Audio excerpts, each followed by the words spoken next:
আজকে আমাদের রেসিপি হচ্ছে হেলদি বিটের রেসিপি। এটা করতে লাগছে বিট, মটরশুঁটি, কাঁচা লঙ্কা, আদা বাটা, নুন, হলুদ। এটা আমরা সর্ষের তেলে রান্না করব।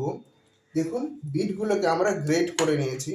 বিটগুলোকে গ্রেটার দিয়ে আপনি এরকম গ্রেট করে নেবেন।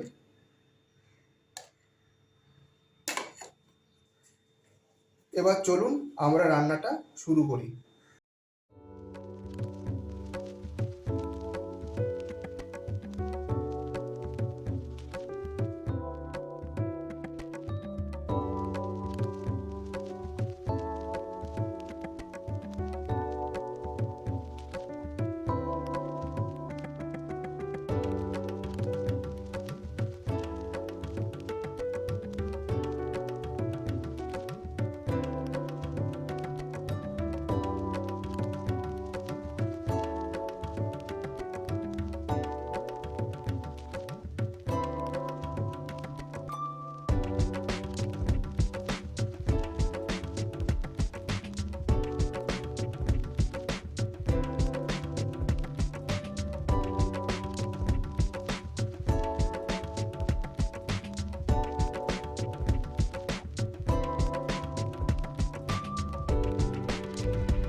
আমাদের এই রান্নাটা প্রায় শেষ হয়ে এসছে।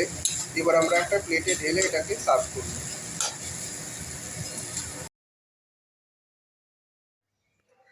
আমাদের গ্রেটেড বিটের রেসিপি হয়ে গেছে। দেখুন কীরকম সুন্দর হয়েছে দেখতে। আপনারা বাড়িতে অবশ্যই ট্রাই করবেন, আর কেমন হলো আমাদের জানাবেন। আজকের জন্য এখানেই। এরকম আরেকটি মুখরোচক ভিডিও নিয়ে হাজির হব পরের দিন। ধন্যবাদ।